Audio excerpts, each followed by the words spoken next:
السلام علیکم ورحمۃ اللہ وبرکاتہ۔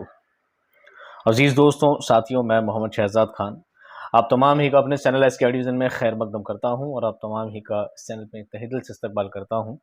امید کرتا ہوں آپ تمام ہی خیر عافیت سے ہوں گے اور خوش و خرم زندگی گزارے ہوں گے۔ جیسا کہ دوستوں اب تک کے کافی سارے ویڈیوز آپ دیکھ چکے ہیں اور آپ کو اب تک کے ویڈیو کافی پسند آ رہے ہیں، یہ میں لگاتار دیکھ رہا ہوں۔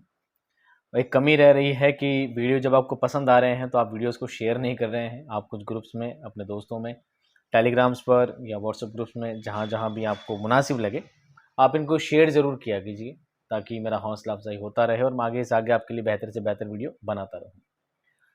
ایک چھوٹی سی بات یہ تھی، کافی دن سے میں دیکھ رہا ہوں کافی سارے میسیجز آ رہے ہیں سر پی ڈی ایف پرووائڈ کیجیے، تو دیکھو پی ڈی ایف کا ابھی تک میرے پاس کچھ نہیں ہو پا رہا ہے سیٹلمنٹ پورا کہ کیسے پی ڈی ایف آپ کو پرووائڈ کی جائے۔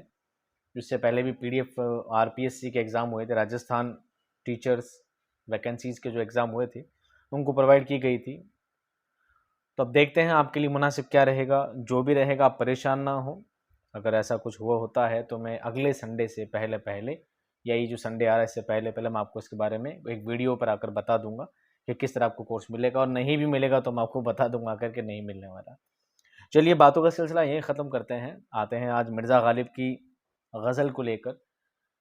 اس سے پہلے والی ویڈیو میں ہم مرزا غالب کے بارے میں پڑھ چکے ہیں، مرزا غالب کا تعارف، ان کے حالات زندگی کے بارے میں، ان کے حیات کے بارے میں ہم سب کچھ پہلے پڑھ چکے ہیں۔ آج کی اس کلاس میں ہم پڑھیں گے مرزا غالب کی غزل دل ناداں تجھے ہوا کیا ہے، آخر اس درد کی دوا کیا ہے۔ تو آج کی اس کلاس میں ہم باری باری ایک ایک اشعار کو پڑھیں گے اور اس کے بعد ایک ایک اشعار کو لے کر ان کی تشریح آپ کے سامنے کرتے جائیں گے۔ حالانکہ غالب نے بہت سادہ عام فہم زبان میں ان غزلوں کو لکھا ہے، اگر آپ ڈھنگ سے ہی سمجھیں گے باتوں کو تو بہت ایزیلی آپ ان چیزوں کو سمجھ جائیں گے، تو مجھے ضرورت نہیں ہے بہت زیادہ ڈیپ جانے کی اور آپ کو ایک ایک چیز کو بہت زیادہ تفصیل سے سمجھانے کی۔ ہاں یہ میں جانتا ہوں کہ کچھ میرے علاوہ اور بھی کچھ چینلز ہیں جو آپ کو اس طرح کی غزل پرووائڈ کرتے ہوں گے، پر جہاں تک میرا نظریہ ہے کہ وہ آپ کو نہ تو سارے کے سارے ہر ایک اشعار کے بارے میں ڈیپلی بتائیں گے، ہر ایک اشعار کے ایک ایک میننگ کے بارے میں بتائیں گے، اور نہ ہی ہر ایک اشعار کے بارے میں آپ کو تفصیل سے اس کے بارے میں ڈیٹیلیشن دیں گے، اور ہر ایک شعر کو پوری غزل کے سارے مکمل شعر بھی آپ کو نہیں مل پائیں گے۔ میں امید کرتا ہوں کہ میں آپ کے سامنے اچھے سے اچھا کنٹینٹ آپ کو پرووائڈ کرتا رہوں۔ چلیے باتوں کا سلسلہ یہیں پر ختم کر دیتے ہیں اور شروع کرتے ہیں آج کی ہم غزل۔ شعر غزل کا مطلع ہے دل ناداں تجھے ہوا کیا ہے، آخر اس درد کی دوا کیا ہے۔ تشریح دیکھیے اس کی۔ مرزا اسد اللہ خان غالب کا یہ شعر سادہ عام فہم ہونے کے ساتھ ساتھ اپنے اندر معنویت لیے ہوئے ہے۔ اس شعر میں انہوں نے استفہامیہ انداز اپنایا ہے، استفہامیہ کوشچنیر، پرشن واچک طریقے سے۔ شاعر پہلے مصرعے میں اپنے دل کو مخاطب کرتے ہوئے کہتا ہے کہ اے ناسمجھ دل تجھے کیا ہو گیا ہے، تو محبوب کے سب ظلم و ستم سہنے کے بعد بھی اس سے بیزاری کا اظہار نہیں کر رہا ہے۔ اگر اے دل تیرا یہی حال رہا تو پھر اس کا کیا علاج ہوگا، اب تو عشق کرنے سے باز آ جا اور محبوب کی طرف سے منہ موڑ لے ورنہ تو میں تباہ ہو جاؤں گا۔ شعر میں کیا فرماتے ہیں، دل ناداں تجھے ہوا کیا ہے، آخر اس درد کی دوا کیا ہے۔ وہ جانتے ہیں اس دل ناداں، ناداں نے نادانی کرنے والا، نہ سمجھ، یا نہ سمجھ دل تجھے کیا ہو گیا ہے، اور آخر اس درد کی دوا کیا ہے، اس عشق کی بیماری میں تو کیوں مبتلا ہو چکا ہے، جبکہ تیرا محبوب تجھ پہ لگاتار ظلم و ستم کر رہا ہے، اس کے باوجود تو اس کی عشق میں کیوں ہی مبتلا ہوا جا رہا ہے۔ تو میں چاہتا ہوں کہ جب محبوب کی طرف سے کوئی دوہرا عشق نہیں مل پا رہا ہے تو آپ کیا کریں، بہتر ہے کہ آپ اس سے دور ہو جائیں، نہیں تو میں ہلاک ہو جاؤں گا، میں برباد ہو جاؤں گا۔ اگلے شعر میں فرماتے ہیں، ہم ہیں مشتاق اور وہ بیزار، یا الہی یہ ماجرا کیا ہے۔ تشریح دیکھیے، اس شعر میں شاعر اللہ تعالیٰ کو مخاطب کر کے کہتے ہیں کہ اے میرے اللہ، میں اپنے محبوب سے ملنے کے لیے بے چین ہوں، اور ایک میرا محبوب ہے جو مجھ سے اور میری محبت سے بیزار نظر آتا ہے۔ شاعر اللہ تعالیٰ سے کہتے ہیں کہ اے رب، آخر یہ کیا ماجرا ہے کہ میرا محبوب مجھ سے اس قدر بیزار ہو گیا ہے، وہ ہماری طرف نگاہ ہی نہیں ڈالتا ہے۔ ہم ہیں مشتاق اور وہ بیزار۔ مشتاق مطلب ہوتا ہے اشتیاق رکھنے والا، شوق رکھنے والا، آرزو رکھنے والا، کہ میں تو آرزو رکھتا ہوں اس سے محبت کی اور وہ بیزار ہیں. بیزار یعنی ڈساپوائنٹمنٹ وہ رکھتے ہیں مجھ سے. یا الہی یہ ماجرا کیا ہے کہ میری طرف سے تو پیار کی محبت کی بہت زیادہ پہل ہے جبکہ اس کی طرف سے کچھ بھی ریسپانس نہیں ہے. تو یہاں پر اللہ تعالیٰ مخاطب کر کے یہ بات کہتے ہیں. اگلا شعر دیکھیے. میں بھی منہ میں زبان رکھتا ہوں کاش پوچھو کہ مدعا کیا ہے. تشریح دیکھیے. اس شعر میں شاعر اپنے محبوب کو مخاطب کر کے کہتے ہیں کہ میرے پاس بھی زبان موجود ہے اور میں بھی تمہیں اپنے دل کی بات بتانا چاہتا ہوں، لیکن تم مجھ سے کبھی پوچھتے ہی نہیں کہ آخر میرے ساتھ کیا مسئلہ ہے اور مجھے کس چیز کا غم کھائے جا رہا ہے. اگر تم مجھ سے کبھی پوچھو کہ مجھے کس چیز کا غم ہے تو میں تمہیں بتاؤں کہ کیا میں چاہتا ہوں.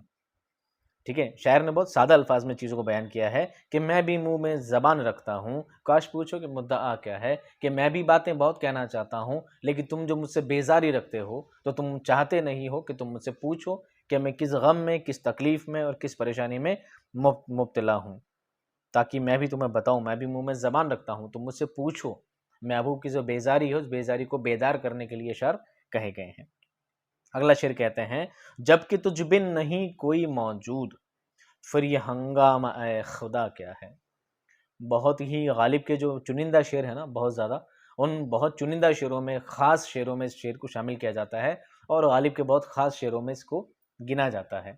کیا ہے شعر؟ جب کہ تجھ بن نہیں کوئی موجود پھر یہ ہنگامہ اے خدا کیا ہے. پہلے تشریح دیکھیں، بتاتا ہوں آپ کو ڈیٹیل میں. اس شعر میں غالب خدا کی وحدانیت اور دنیا کے مبہم کہتے ہیں بیکار، بے معنی، ٹھیک ہے، دنیا کے مبہم ہونے کے فلسفے کو بیان کرتے ہوئے فرماتے ہیں کہ اصل وجود صرف خدا کی ذات کا ہے اور وہ انسان کے شعور سے بالاتر ہے.